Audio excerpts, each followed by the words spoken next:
Between the years when the oceans drank Atlantis and the rise of the sons of Ares, there was an age undreamed of, when shining kingdoms lay spread across the world.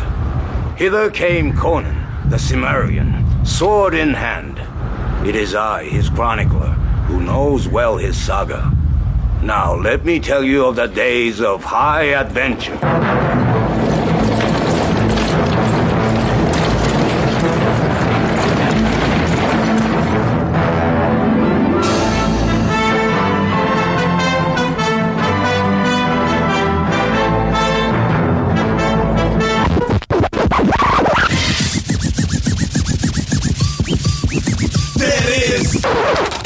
I apologise for that. I think you'll find this a bit more interesting.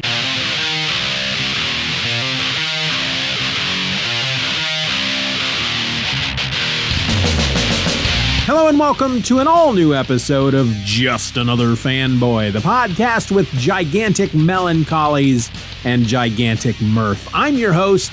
My name is Steven, and hey, I want to talk to you today about Conan the Barbarian. This is a character made most famous, I think, by Arnold Schwarzenegger, who played the barbaric hero in Conan the Barbarian, a movie from 1982, and then again in Conan the Destroyer from 1984.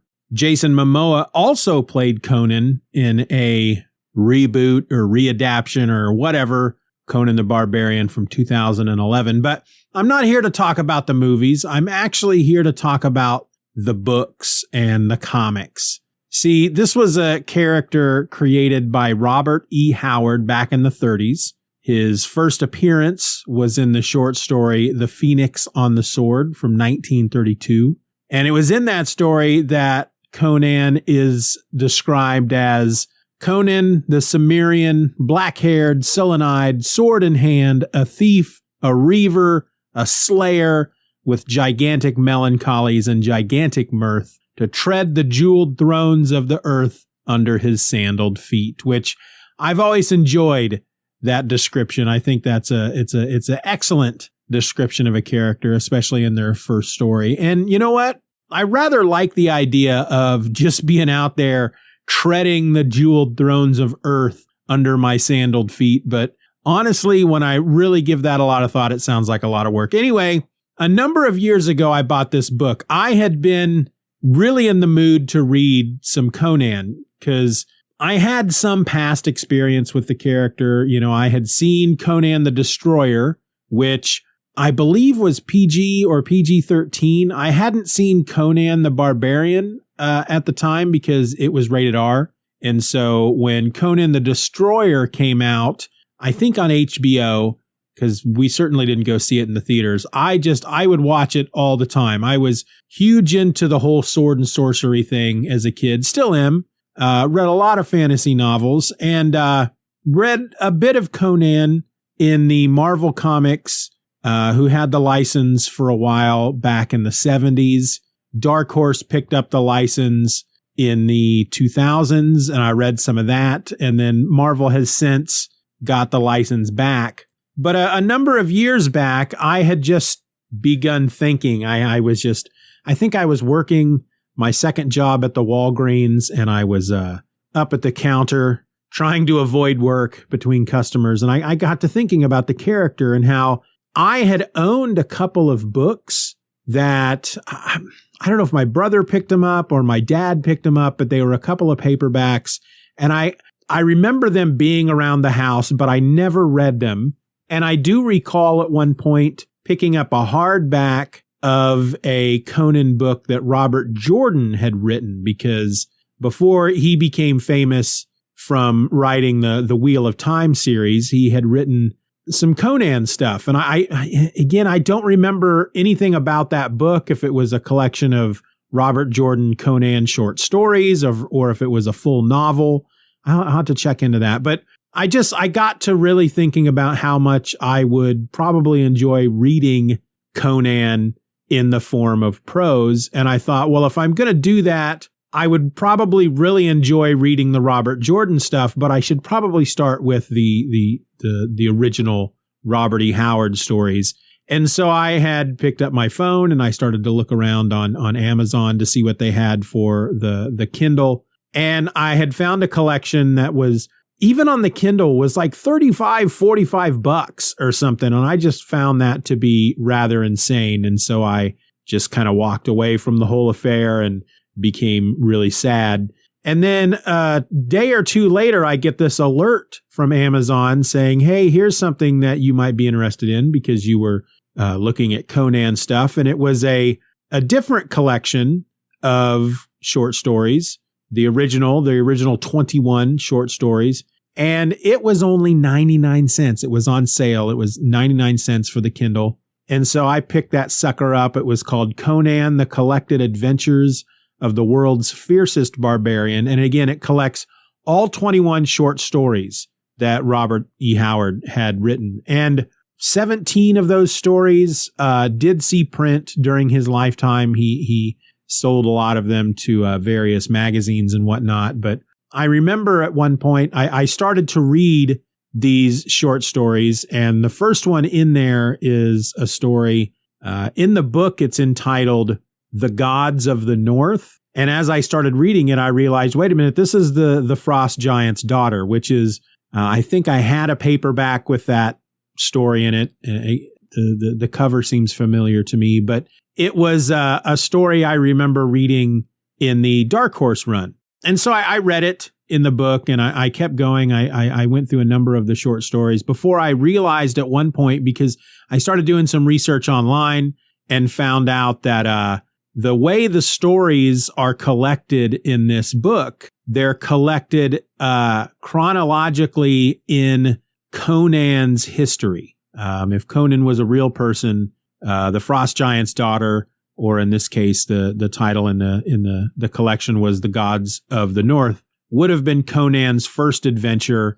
And then eventually, I think The Phoenix on the Sword is the last story, or one of the last stories in the book. And it's set at a time when Conan has become a king. And I was just freaking flabbergasted and blown away to find out that The Phoenix on the Sword was actually the first of the Conan stories that were published. And I found that kind of amazing because I knew that Conan eventually had become a king. They make mention of it in the movies. They had a book, Marvel Comics had a book called Conan the King, but I had always assumed, because the Marvel Comics started when he was, young, late teens probably, and eventually he gets to the point that he's a king, that's how the stories went. But no, he had I don't know the order in which he wrote them, because doing some more research, I found out that he had actually had both the Phoenix on the Sword and the Frost Giant's daughter, along with a third story, The God in the Bowl, and that he had submitted all three of those to a magazine called Weird Tales. The Phoenix on the Sword was the only one that was accepted. The other two were rejected and returned to Mr. Howard.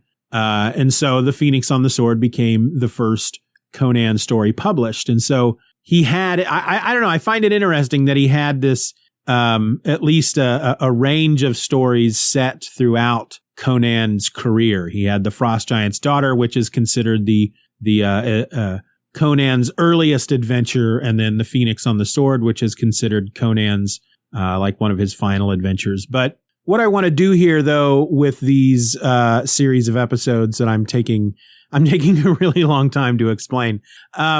It's been a while since I've read any of those short stories out of that collection, and frankly, I've never finished, because I had started from the beginning, read 3 or 4 of the stories, learned that they're not collected in the order in which they were published, and then decided to try and read them in the order in which they were published, which is not an easy, it's not always an easy thing to do, to jump back and forth among stories like that in a Kindle. I mean, it is, it's got a frickin' table of contents that you can just click on the stories. But anyway, I never finished reading that collection, and many of those stories, I don't know actually how many of them, what percentage, but at least a few of them have been adapted into comic books, be it through the Marvel series or the Dark Horse series, or there's a company called Ablaze,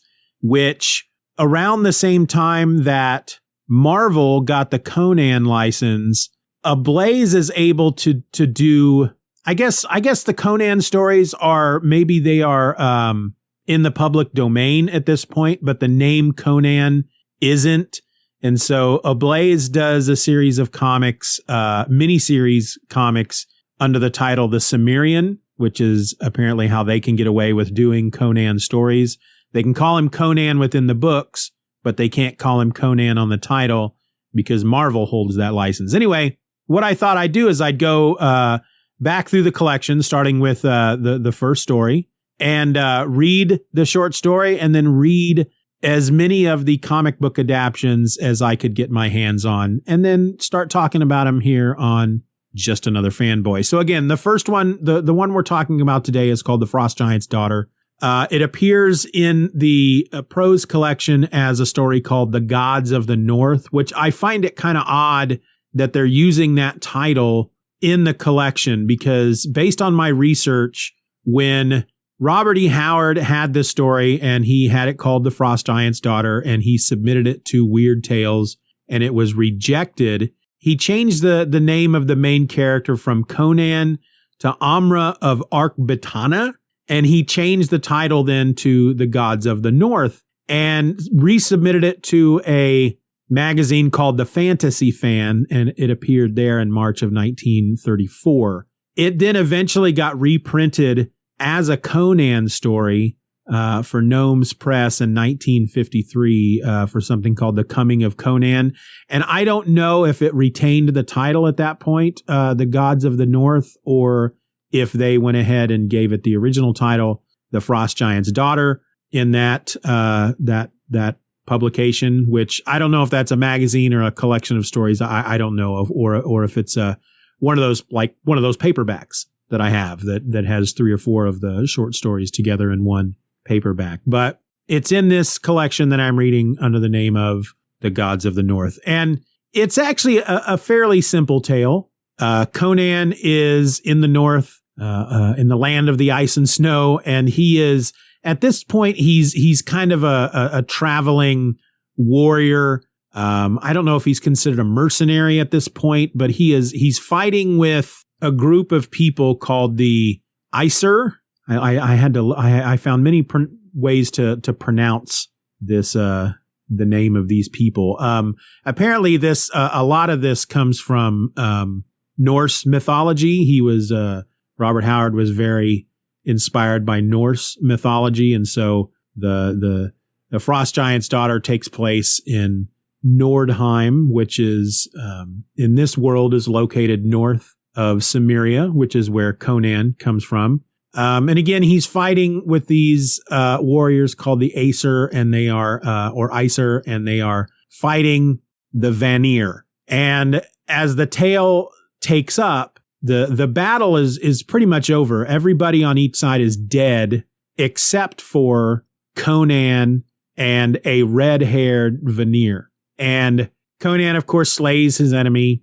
And as he's standing there in the snow, covered in blood, tired and exhausted, suddenly he is visited by a half-naked lady who calls herself Atali. She is wearing a kind of like a veil, a pashmina maybe of some sort, wrapped around her upper torso. It's very transparent. It doesn't leave a lot to the imagination.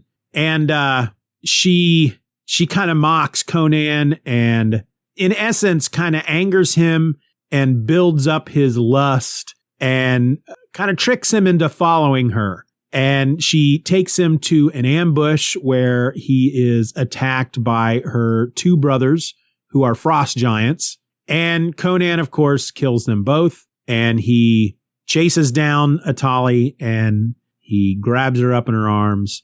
And Atali calls out to her father, Ymir, to save her. And Conan, who, there's really no bones about it, he is about to rape this woman when her father saves her using a lightning strike, because Ymir is a god. He's a the god of the frost giants or something of some sort. So Conan is knocked unconscious by this lightning strike, and when he wakes, he finds himself in the company of his the Icer who he had been fighting with, or at least a group of them that were not part of the battle. And it's almost played off as if this encounter that he had with Atali, the frost giant's daughter, was a figment of his imagination or a dream. But then he realizes at the end of the story that he's still holding on to this translucent veil thing that she had been wearing around her torso. Now,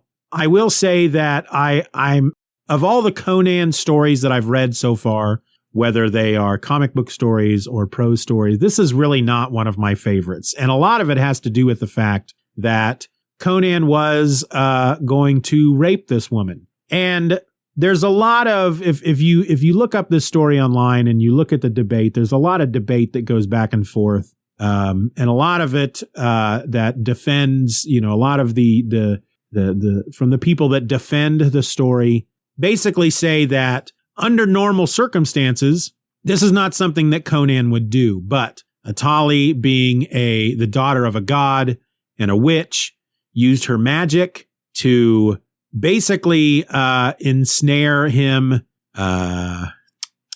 sexually. That she uses her magic to raise his lust, and that's what she uses to cause him to chase her. And so therefore, it's her fault that he was going to rape her. And I've even seen some of the arguments basically say that had if Ymir had not saved her, then she would have gotten what she deserved. And I'll just say I don't agree with that in any sense. Not a big fan of any story in which the main character that you're supposed to be cheering for either attempts to or is going, whether they do rape a woman or they attempt to rape a woman. I'm not a fan of that. I can't get behind that. Even if even if they are, I guess if he truly was, trying to find the word that I'm looking for. I don't want to say he was magicked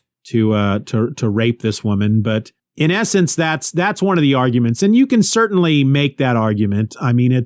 It's not spelled out. It doesn't really say that in the story. It's kind of something that you would have to make up your own mind about. I don't remember thinking that when I read the story. I don't remember finishing the story and thinking that he was being forced against his will to chase down this woman and then attempt to rape her. I remember finishing the story going, wow, yeah, he was going to rape this girl. That I don't know if I want to even continue with any of these stories. And eventually I did, but not a big fan of this particular story because of that. And for those folks out there who do try to defend it, I can't get behind that defense. I just can't, because again, when I read it, I don't know, maybe my memory has been clouded by the act of attempted rape and I missed that aspect of it. But I honestly don't remember anywhere in the story in which it's made clear that he's doing this against his will, that magic is being used against him. Now, beyond the prose version of this story story has been adapted into a number of comics. Originally, for Marvel Comics, when they originally got the Conan license, they printed this story in Savage Tales issue number 1 from January of 1971. It was an 11-page story, black and white, by writer Roy Thomas and artist Barry Windsor Smith. This was, of course, I believe it was one of the magazines that Marvel published at the time. And because it was a magazine, they didn't have to follow the rules of the Comics Code Authority. So while it's not graphic, there is a slight bit of nudity in it from what I remember.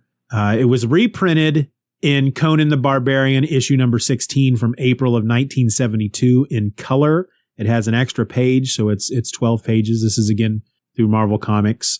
And it was because I having looked through these and rereading them, there is at least one panel in which in the original Atali, and I don't remember if that's the name she's given in the comic. And looking it up here, I just looked it up, and it is Atali. That's the name she's given in the comic.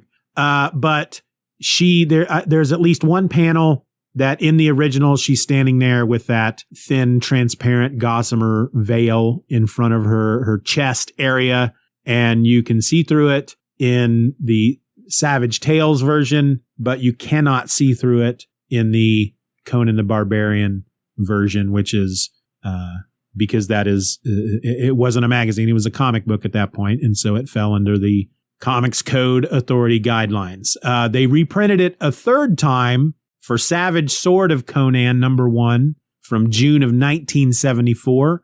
This was another black and white magazine. So again, 12 pages, Roy Thomas and Barry Windsor Smith. Then in 2004, when Dark Horse picked up the license, in issue #2 of their comic that they just titled Conan, from March of 2004, they did a 22-page adaptation of The Frost Giant's Daughter. It was written by Kurt Busiek, art by Carrie Nord, letters by Richard Starkings, and the colorist was David Stewart. They added a bit to the story because, again, this was issue #2 of the series, and they were trying to do kind of not separate stories per issue. They kind of were trying a 5 to 6 issue storyline, as they were known to do at that point. You know, they started to I don't want to use the term right for the trade, but that's what a lot of stories had started doing. And so they just kind of wove the Frost Giant's Daughter into the main story that they were telling there over those 5 or 6 issues. And so the events of the Frost Giant's Daughter appeared in issue #2 of that book. And then the only other comic book adaptation that I'm aware of is from Ablaze Comics, which I talked about earlier. They did a 3-issue mini called The Cimmerian, The Frost Giant's Daughter. It ran from December of 2020 to February of 2021. Each issue was 32 pages. It was written by Robin Recht and also art by Robin Recht. They also have Robert E. Howard listed as the writer. I believe that they actually were reprinting the short story in installments in the back matter of each 3 of these issues. And this is an extended adaptation. I mean, they took what, in essence, Marvel Comics did a 11-page adaptation of this story, and that was really all you needed, because again, there's not a lot to this tale. It's literally just Conan fights a dude in the ice and snow. He wins. This half-naked girl appears, and she's like, "Oh, hey, big muscly warrior guy, follow me." He chases her. He is ambushed by 2 frost giants. He kills them both. He snatches her up, and then she's saved by her father. And he wakes up to learn that it might have been a dream and that it actually wasn't. This, however, they add a lot to it. The whole first issue is the battle between the Icer and the Vanir, and Tali is watching the battle.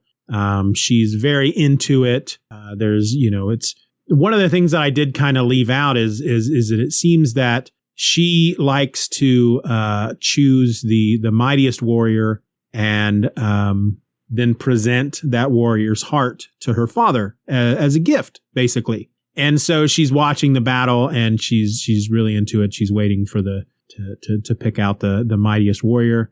And then at the end of the issue, of course, we're learned that that mighty warrior is Conan. And so there's a lot in the second issue where he actually travels with her for a little bit, spends the night, and it's like the next day that she starts mocking him and taunting him that he starts chasing her, and her 2 brothers that he ends up fighting end up not being frost giants in this, but they're 2 giant polar bears. And then everything kind of happens the way it does in the story. I mean, all that is there, but there's just a lot more added to it. And this particular version of Conan, these Cimmerian books, are uncensored as they say. They're for mature readers. And so there's nudity in this story. And there's even almost a drawn out scene where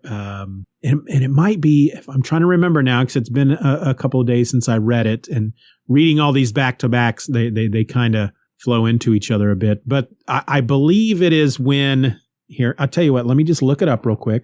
Y'all talk amongst yourselves. I mean, really, it's not going to, there's not a lot you're going to have to do to occupy yourself as I'm looking this up, because any dead time, any dead air, I'm just going to edit out anyway. But there's a whole segment in the second issue, because the whole part of the storyline where she is trying to entice him takes place over most of the second issue.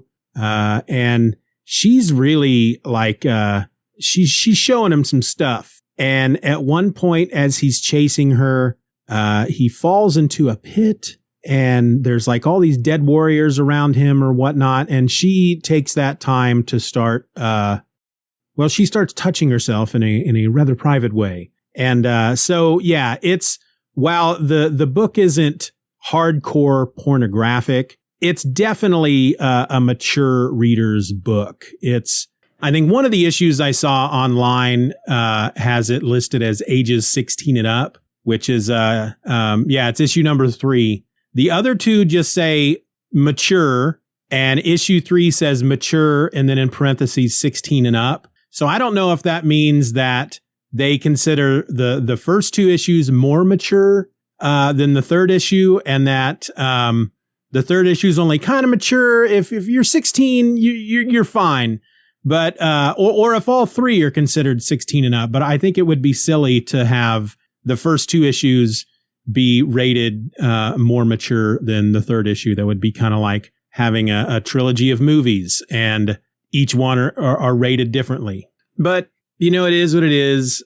Not really sure why I'm really going into so much detail in regard to the ratings on that particular book. But looking back over the various adaptations of The Frost Giant's Daughter, I don't know, if I had to choose one that was my favorite, it would be this newest one, the Cimmerian 3-issue miniseries, if only because it expands more upon the story. It takes this idea that Robert E. Howard had created and made it into something they just fleshed it out a bit more. Now, having read the issues, however, I don't know that I would have enjoyed purchasing these issues, as single issues and reading the story each month, because even with them, fleshing out the story, there's still not a whole lot to it. And so when you read each issue by itself and then you have to wait a month for the next issue, it doesn't feel like there's a lot there until you put it all together and read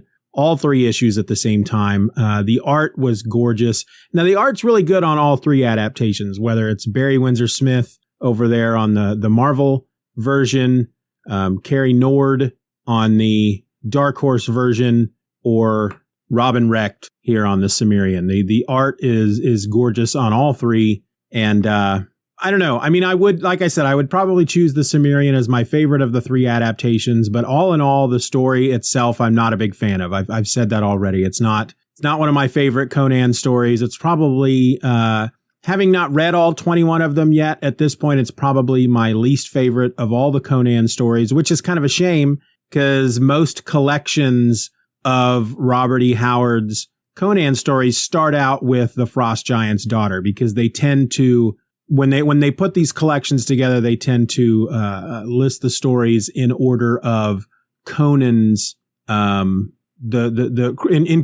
in chronological terms in regard to Conan's fictional life. So even though The Phoenix on the Sword, which is set at the end, when Conan is a king, was the first one that got published, The Frost Giant's Daughter is the first one that they print in these collections, because it's set early in Conan's history, the first, what would be the first story in Conan's fictional life, basically. So, yeah, and I don't have the collection in front of me. Otherwise, I would tell you what I'm going to be reading for the next time around. Actually, you know what? That's kind of a stupid thing to say because my phone is literally sitting on a table right behind me. Let me just grab it real quick.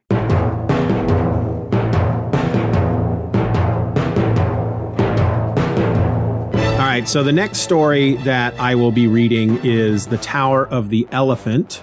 It does have, it looks like it's been adapted by Marvel. It was adapted by Dark Horse, but I'm not quickly finding if Ablaze has done a version of it for the Cimmerian series over there. But yeah, there's really nothing else that I want to talk about here with this first episode of Conan. I think eventually, once I get through all 21 stories, anything that's left in the Marvel Comics line and the Dark Horse line, I may go back and just read those comics and just continue with these episodes talking about the original Conan stories as told, that Marvel wrote and that Dark Horse wrote. So that might be kind of fun. Until then, folks, you can leave me feedback in the usual places. It's all in the show notes. I urge you to go out to Apple Podcasts and leave us a rating.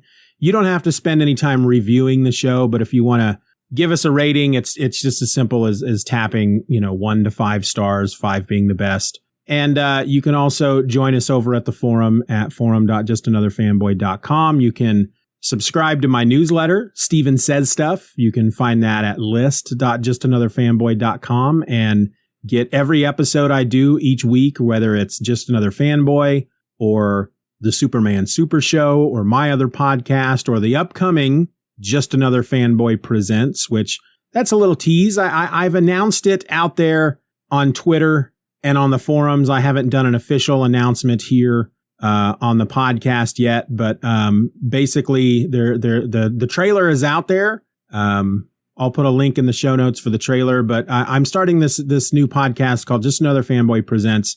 And basically I've been doing all these episodes here on Just Another Fanboy, like ElfQuest and what I'm doing here with Conan and Madman, and trying to focus on a particular run of books, but I've spread them out. You might get an episode of ElfQuest and then not get the next one for another month or two, whereas I'm going to devote an entire season of Just Another Fanboy Presents to one particular storyline or run of comics, and season 1, which starts in October, is all going to be the death of Superman, which I will be looking at each issue from the death of Superman each week that it was released 30 years ago. So you'll get some more information in the trailer and when the episode 0 launches next month in October. But, until then, folks, my name's Steven, and I'm Just Another Fanboy. Be nice to each other.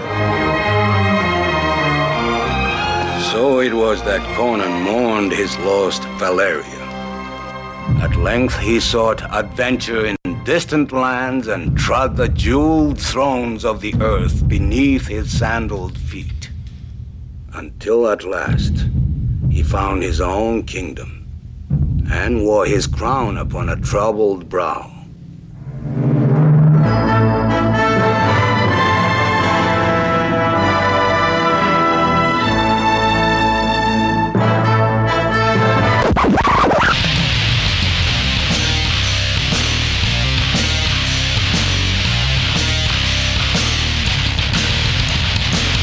Bye-bye, Daddy. Bye-bye, Daddy.